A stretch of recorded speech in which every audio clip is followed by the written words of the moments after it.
bonjour tout le monde! D'habitude, le dimanche au soir, je fais une tarte. Des fois une tarte aux pommes, des fois une tarte aux fruits, des fois une tarte à la citrouille, à la confiture de citrouille. Hop, il regarde pas mes cheveux, c'est le... Comment je vous dirais ça?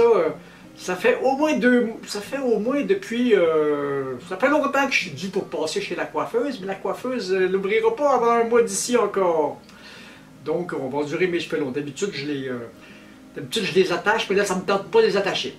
Bah! Puis c'est ma cuisine pour de ça, fait que j'attache pas mes cheveux dans ma cuisine. Puis c'est mes cheveux que je vais manger si j'en mange. Bon! Si j'étais au restaurant, ce serait pas pareil, mais là, c'est chez nous. Bon! Fait que, on va se faire...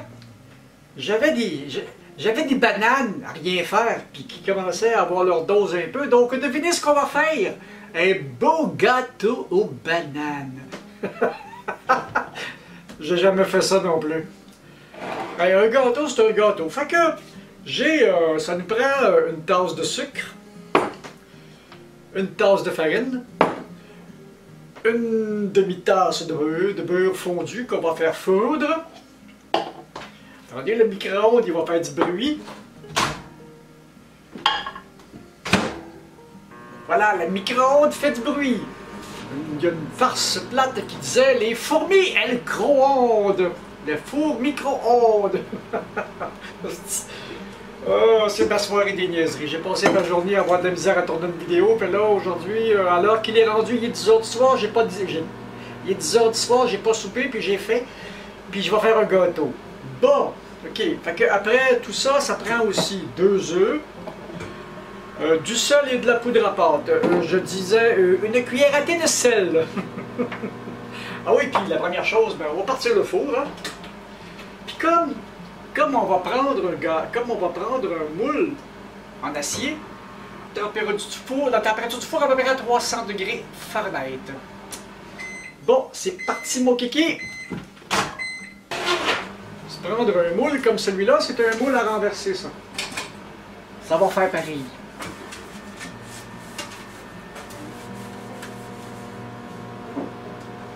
Voilà, puis il est anti-adhésif en plus.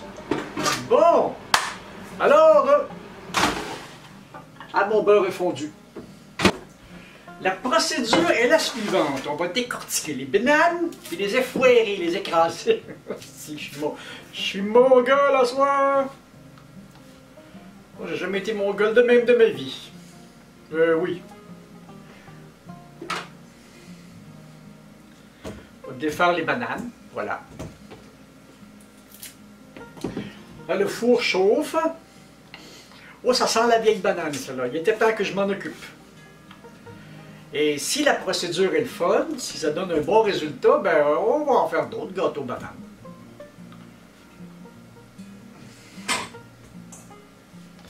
Voilà, voilà, voilà. Oui. 3 bananes, ça va goûter les bananes. Ça sent bon, par exemple. Hein? Là. Bon, ok. Ah, c'est parti. Les belles bananes. Bon, là maintenant, les bananes sont écrasées. On va mettre le sucre, le beurre, demi-tasse et les œufs.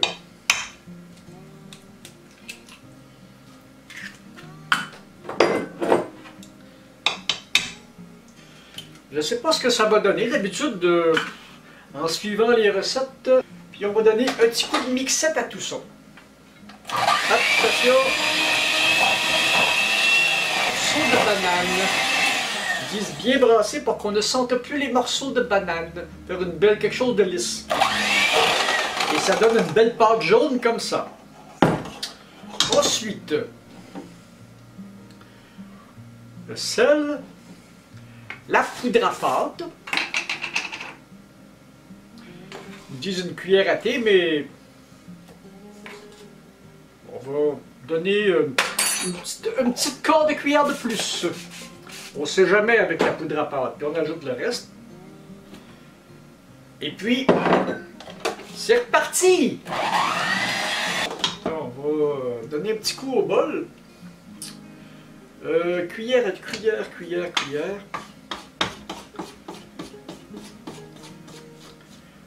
La spatule, j'ai rien qu'une spatule, puis elle n'est pas en état de servir. Il aurait fallu que je la lave. C'est bon ça.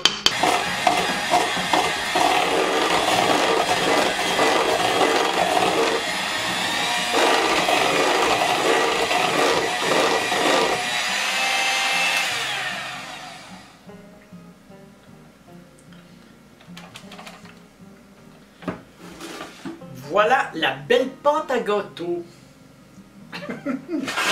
J'ai hâte d'essayer ça. Hein? On va envoyer ça là-dedans. Ah, puis je ne l'ai pas... j'ai pas mis d'anti, rien pour le rendre pas adhésif. Mais en tout cas, on va voir ce que ça va donner.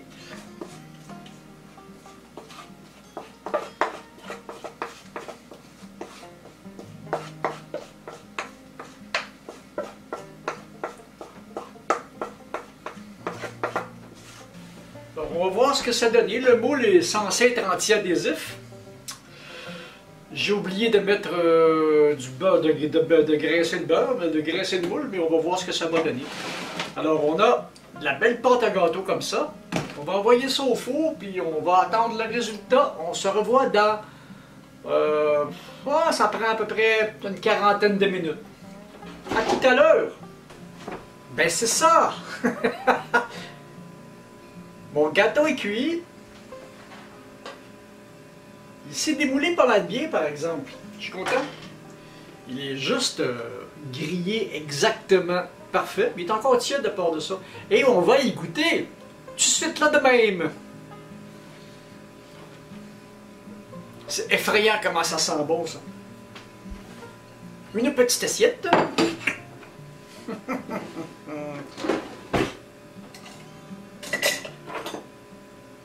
On va s'en prendre un. Oh, ça coupe pas assez. Il est encore...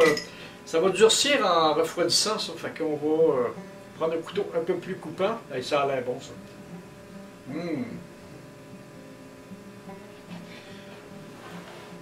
Je me rappelle que mes amis qui en faisaient dans un moule à pain. C'était plus haut un peu, mais j'ai pas de vrai moule à pain. Ça, c'est dommage. Oh, la cuisson est absolument parfaite. Oh! Ça me rappelle des bons souvenirs, cette odeur-là. Petite fourchette. Et on va goûter.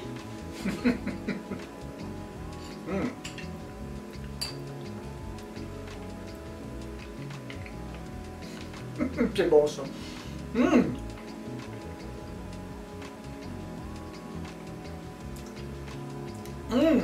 Ça va me faire d'excellentes collations. Hey, je suis content. C'était une expérience et c'est réussi. Habituellement, quand on suit les recettes, on réussit à peu près à 90%. Et puis, quand on devient très habitué avec une recette, surtout dans la pâtisserie, on peut commencer à expérimenter un peu. Et quand j'ai commencé la chaîne, il y a déjà, ça fait déjà 4 ans que j'ai ma chaîne YouTube, ça fait 4 ans en février. Et elle est encore toute petite. Elle va grandir, ça c'est certain. Et ça grandit de plus en plus. Et on aura des bonnes nouvelles dans pas grand temps parce que le nombre d'abonnés grandit de plus en plus rapidement. Puis les visionnements, ils vont de plus en plus rapidement aussi. Et j'ai des commentaires, j'ai des abonnés absolument adorables qui viennent me parler et qui me donnent des bons tuyaux pour faire différentes affaires. Alors je vous en remercie beaucoup. Je suis choyé de vous avoir sur la chaîne et j'aime beaucoup interagir avec vous. Alors c'est ça, avant d'avoir la chaîne, je faisais pas de pâtisserie, je cuisinais pas beaucoup. Et depuis que j'ai la chaîne, c'est comme une thérapie, ça m'a fait beaucoup de bien. Ça m'a fait rencontrer des gens formidables. Et puis, j'ai recommencé à cuisiner beaucoup parce que c'est quelque chose que j'aime beaucoup et ça fait c'est quelque chose que je fais depuis toujours comme ça. Et oui, j'ai toujours cuisiné. Alors, je fais souvent mes expériences directement devant vous. Et si l'expérience réussit, bien il y a une vidéo, et si l'expérience ne réussit pas, il n'y a pas de vidéo. Et depuis quelque temps, même quand les expériences ne réussissent pas, je fais quand même la vidéo. Il y a eu la vidéo des gâteaux manqués, puis il y a eu la vidéo des biscuits à mayonnaise. Que j'ai trouvé, je les ai encore, il m'en reste encore un peu. Pour ça, ça se conserve, c'est du sec. Mais je vais trouver le moyen de les intégrer de la pâtisserie. On le faisait au restaurant quand on avait des pâtisseries qui nous restaient, on était capable de les recycler. Mon chef Bertrand, le chef français avec qui je travaillais, était capable de faire ça. Il m'a montré certains petits trucs très amusants pour ça. Mais les pâtisseries ici durent, habituellement les pâtisseries ici durent jamais, j'en fais pas assez et ne durent jamais assez longtemps pour que je puisse faire des choses comme ça. Eh bien, c'était un autre bouchée avant de partir. Absolument impeccable. Eh bien, c'était la vidéo pour aujourd'hui. Si vous avez aimé ça, donnez-moi, sortez votre meilleur pouce bleu, abonnez-vous à la chaîne, partagez, venez me parler. Et puis, ben c'est ça, j'ai des collations pour la semaine. Salut!